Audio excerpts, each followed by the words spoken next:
Today I will be replacing the water pump on a 2014 Terrain 3.6 liter T30. Remove the oil cap. You want to put the oil cap back on.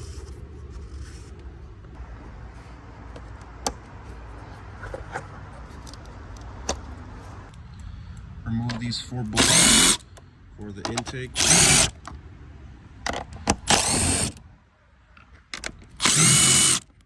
Then loosen these hose clamps.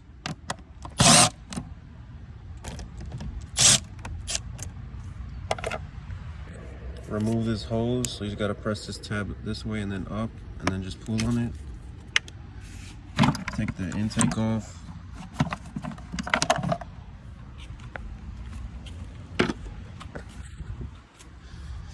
Take the filter off. Then you have 3 10mm bolts. It was actually 2. Then you just lift it and slide out.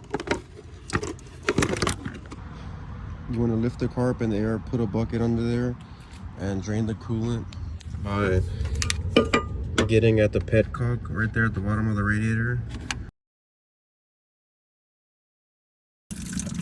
So yeah, you want to turn this petcock to the left, and you're going to have to do it maybe like 1 or 2 turns, and it's going to drain. Also make sure to loosen the reservoir cap, that way it can drain faster. So yeah, I removed the coolant hose, the lower radiator hose, and I'm draining it on the driver's side as well, but I'm making a mess. You want to put a block of wood on your jack and support the engine from the engine pan. So that's how I'm supporting mine. I'll put a block of wood on top of the jack stand, and I'm going to put it on the passenger side of the engine, and I'm going to just lift the engine up a little bit, that way it's held in place while we remove the motor mount. So you're going to have to remove a couple bolts here. So you need to remove these 2 nuts for the engine's support. Then you're going to remove these 3 15mm, and then you're going to remove these 18mm. There's 3 of them, 1 2 3 over here. So you first remove this piece, and then you're going to remove this piece. There's 3 18s. So now we have more space in the engine bay without the engine brackets. And you're going to take a 1/2-inch breaker bar and take off the belt. Okay, so now that you've taken off the belt, there's more access to the pump. You're going to take off those 4 front pump pulley bolts, and those are 10mm. It's best to remove the pulley bolts before you take the belt off, because that way the pulley doesn't spin when you're trying to remove the bolts. So you just remove the pulley. The 4 bolts aren't really that tight, but if the pulley's spinning, you can just stick a pry bar behind the pulley to hold it from spinning. So now there should be 6 10mm bolts holding the water pump on. So that's the final step before removing it. That was more coolant than I was expecting. So yeah, as you can see, the old seal versus the new seal is, the old seal is very worn. As you can see, there's parts of the gasket missing here compared to here, where it's a full gasket around, and it's very worn around. That's why the water pump was leaking. Actually, now that I'm looking at it better, the rest of the gasket is on the block. So I'm going to clean it off. So the bolts for the water pump are torque to yield. That means that you can only use them once. So now that you're replacing the water pump, they have to be replaced as well. They should come with a new water pump.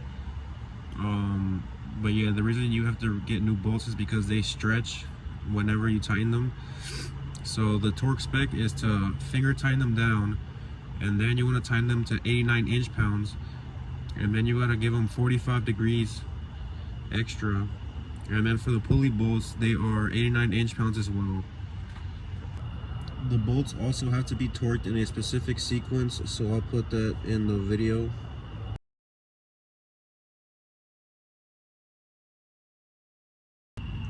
So yeah, I just put the belt back on. I'll put the diagram of how it goes on in the video.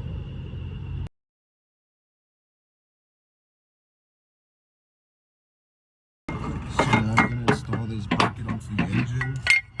And it uses the 3 long bolts.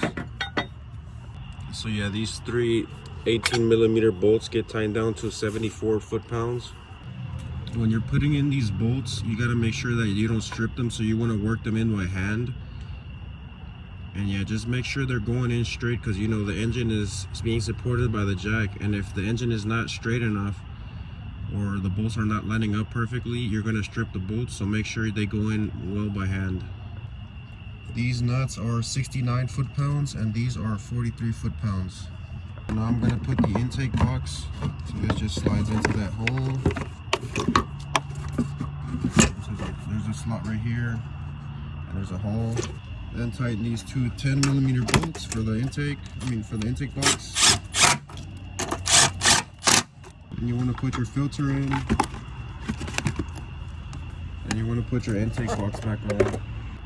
So you put your intake box back on, and we're gonna put the 4 8mm bolts. And also make sure you don't lose those bolts, because they're about $8 a piece. I've lost one before when I was changing the air filter. So just make sure you don't drop them down in the engine bay. And now you're gonna tighten these 2 hose clamps for the intake. So this hose clamp right there and that hose clamp right there, the bolt right there. And we're gonna connect the mass airflow sensor, or MAF sensor. Make sure to lock this red tab after you press it in. Then you have this hose here. You gotta push this tab in here, and then you gotta slide it in. Then you gotta push this down and then in, so it's locked in place. Now remove the oil cap, and you're gonna put the engine cover on. And after you put the engine cover on, you tighten the oil cap, and you're gonna have that T30. Before you put your coolant in, make sure you tighten the drain petcock, and also you properly attach the lower radiator hose, because you don't want to leak all the new fluid back in, out. To properly get all the air out of the system and bleed it, you want one of these spill-free funnels, and you can get this on Amazon for about 20 to 30 bucks. So it just slides on. And you just stick this on there, and now you're gonna fill it up with coolant. So I had to go get more coolant to fill it all the way up to here, or a little. You just want this to be the highest point on the engine, and this is the highest point. So now I'm gonna turn the car on. So yeah, you want to turn your car on and make sure that the heat is on. I'm gonna go on high, max fan speed. The heater core circulates coolant through it, so if you don't turn the heat on when you're bleeding the system, there's still going to be air trapped in the heater core and its lines. That's why you want to turn the heater on. Yeah, as you can see, there's bubbles coming up. So this is the highest point in the cooling system right now. So that way that all the air that's trapped in the system comes up to the highest point. That's why we wanted to fill it up all the way here. But just wait 10-15 minutes until there's not any more air trapped in there. So it's been running for 10-15 minutes, and I was squeezing the upper and lower radiator hoses to get the flow going and help bleed the system. And now there's no more bubbles, so I'm gonna turn the car off, remove the funnel, put this fluid back into the container. Then you do have to suck some of the coolant back out to fill it to the correct level. But yeah, I'm gonna put this back on the cap, and I'm not sure why the fan is constantly running, but even with the AC off and all the climate controls off, so I'm thinking it's probably this cap, that it's missing the cap and it's not building pressure or something. So I'm gonna see if that fixes the fan issue.